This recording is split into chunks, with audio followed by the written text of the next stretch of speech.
It is 3 in the morning. Something pulls you out of sleep. The room is dark, you are wide awake, and you cannot move a single muscle in your body. You try to call out. Nothing comes.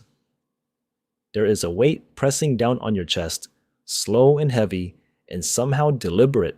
And in the corner of the room, you are certain, completely certain, that something is standing there, watching you, waiting for you to notice. This is one of the most frightening things a human being can experience. And here is the detail that should stop you cold. It is not a dream. It is not a ghost. And the shape standing in your bedroom tonight is the same shape that has stood in bedrooms on every continent in every century for as long as people have kept records, strangers who never met, languages that never touched, cultures divided by entire oceans, yet somehow they all describe the same visitor, the same crushing weight, the same evil presence, the same impossible paralysis. So how does a single demon find its way into the dreams of people who share nothing? How does the exact same monster haunt a fisherman in Newfoundland, a student in Tokyo, and a farmer in ancient Rome? The answer is real. The answer is documented. And the answer is so much stranger than any ghost story. Because that thing on your chest is not coming from outside your room. It is coming from inside your own head. And once you understand what it actually is, you will understand why your ancestors had no choice but to call it a monster. Start with sleep itself. Every night your brain moves through stages, and the strangest of them is called REM sleep. REM stands for rapid eye movement, the phase where your eyes flick back and forth beneath closed lids and your most vivid dreams unfold. During REM, your brain does something genuinely bizarre but completely necessary. It paralyzes you. This is not a figure of speech. Your brain's stem actively switches off the muscles of your body, shutting down nearly everything except your eyes, your heart, and your lungs. The technical name is REM atonia, and atonia simply means without tension, without movement. The purpose is protection. If your body could move while you dreamed, you would punch, kick, sprint, and hurl yourself out of bed every single night, physically acting out chases and fights and falls. So your brain wisely locks the body down while the mind runs wild. Most nights the timing is flawless. The paralysis lifts in the instant before you wake, and you never once notice it happened.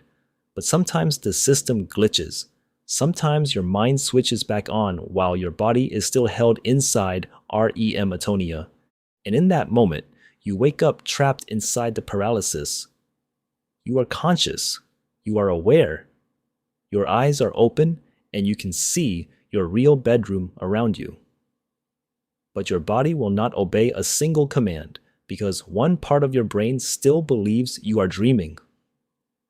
This is sleep paralysis, and it is not rare.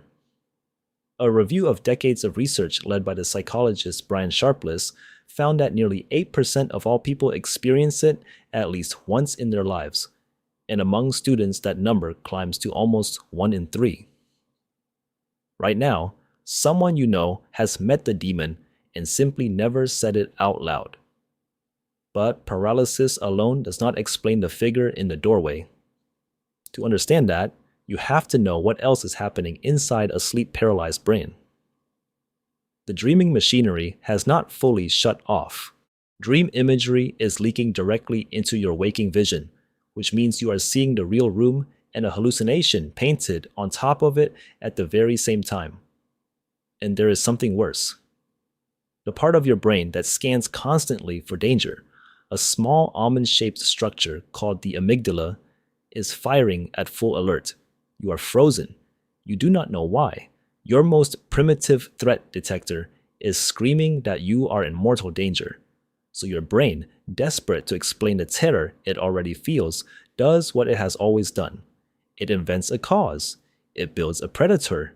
It places an intruder in the room, because a frozen animal that senses danger assumes a hunter is closing in.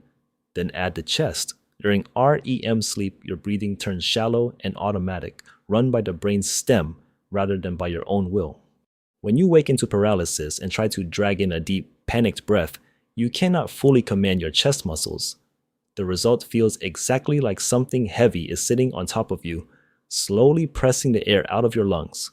A presence, a weight, a creature crouched on your ribs. Do you see what is happening? Your own body is manufacturing every single ingredient of the haunting and serving it to a mind that has no idea it is still asleep. Now here is where the story stops being neuroscience and starts to feel like something close to magic. Because if this experience is built by the human body, and every human body is built the same way, then people everywhere should be having the identical vision. And they are. They always have. Start with a word you already use, a nightmare. You probably think it just means a bad dream, but the word is far older and far more specific than that. The mare inside nightmare is not a horse. The mare was a demon from ancient Germanic and Norse folklore, a malevolent spirit that crept into bedrooms after dark, sat on the chest of the sleeper, and slowly suffocated them. To be hag-ridden was to wake pinned and breathless beneath her weight. The word itself is a fossil, a 1,000-year-old description of sleep paralysis hiding quietly inside your everyday vocabulary. Travel to Newfoundland, and the same creature is called the Old Hag. People there described being held down by a witch who perched on their chest in the dark, and for a long time outsiders dismissed the whole thing as quaint local superstition. Then a folklorist named David Hufford spent years actually interviewing the people who had lived it. He published what he found in a landmark book called The Terror That Comes in the Night, and his conclusion overturned everything. The descriptions were too consistent, too detailed, and too similar to reports from cultures that had never even heard of the Old Hag. So he proposed something radical. The folklore was not creating the experience was creating the folklore. Once you see that pattern, you cannot stop seeing it. In Japan, the phenomenon is called kanashibari, a word meaning to be bound in metal, as though chained to the bed by an invisible force. In Brazil, people fear the Pisadeira, a long-nailed crone who lurks on the rooftops at night and stomps on the chests of those who sleep face up on a full stomach. In Italy, she becomes the pandafece. In Turkey, the Karabasan presses down in the blackness. Across parts of the Caribbean and West Africa, the attack is understood as a witch riding her chosen victim.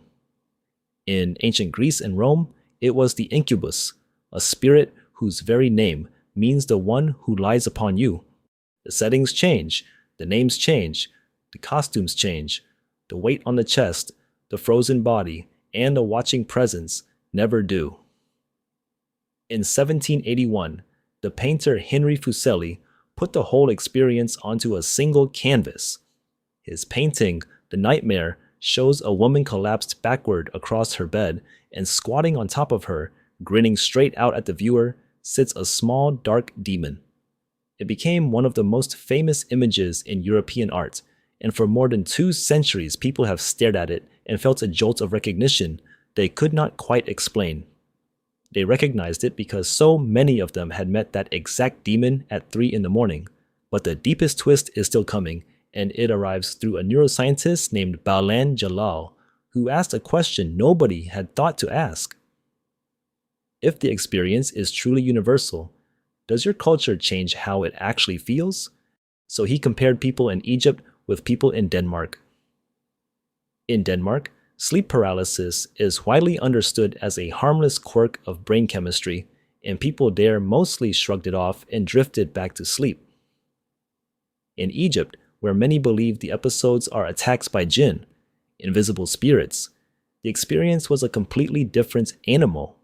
Egyptians reported longer episodes, felt far greater terror, and genuinely feared the attack might kill them. Read that again, because it is extraordinary. The same neurological event, in the same kind of human brain, became more intense, more dangerous, and longer lasting, depending entirely on what the person believed was happening to them. Your beliefs do not just interpret the demon after it visits. They reach back into the experience and help build it in real time. The monster is partly assembled out of your own expectations, and the experience itself comes in recognizable flavors. A researcher named Alan Cheney, who has analyzed thousands of these episodes, sorted the hallucinations into types that surface again and again. There is the intruder, the sense of an evil presence and a shadowy figure nearby. There is the incubus, the crushing weight and the smothering pressure on the chest. And there is the strange floating, falling, and out-of-body sensation that arrives when the brain's balance system misfires. 3 core terrors, recombined endlessly into 1,000 different demons. The human nightmare turns out to have a grammar, and every culture on Earth has been speaking it fluently without ever knowing the rules. So, what does all of this mean for you, lying in your modern bedroom, in a world that has measured and labeled and explained the entire thing? It means the explanation does not save you. You can know every word of the neuroscience. You can understand REM atonia, the amygdala, the leaking dream imagery, all of it. And none of it will matter at 3 in the morning when you wake frozen with a shadow in the corner and feel a terror that floods in long before any rational thought can catch up to it. Why would the fear ignore the facts? Because the fear is older than the facts. It is older than language, older than science, older than the word you use to name it. There is one final piece, and it may be the strangest of all. The demon never actually left. It only changed clothes. Today, a growing number of people report waking in the night, unable to move, certain a presence is in the room, sometimes describing thin figures, paralysis, and the feeling of being examined or taken away. They call it alien abduction. Harvard researchers who studied these accounts noticed something that becomes obvious the moment you know the pattern. The bedroom setting, the paralysis, the presence, the pressure on the body. It is the old hag wearing a new costume, the ancient mare fitted with the face of the modern age. Your ancestors saw witches and night spirits because that is what their world believed in. Your contemporaries see aliens and spacecraft because that is what ours believes in. The body produces the identical haunting either way. The mind simply reaches for whatever monster is closest at hand. For thousands of years, your species has been waking in the dark, frozen and breathless, and watched, and reaching for a name to make the unexplainable bearable. Demon, witch, spirit, jinn, hag, alien, different masks pulled over a single ancient face. So the next time you wake at 3 in the morning, unable to move, with something heavy pressing on your chest, and a presence in the dark corner of your room, you will finally understand what you are truly meeting. It was never a demon, and it was never coming from outside your room. It was coming from inside your own head the entire time. The oldest visitor your species has ever known. The one that has sat on every chest in every century, wearing whatever face your mind hands it. You are wide awake. You cannot move a single muscle, and for the very first time, you finally know its name.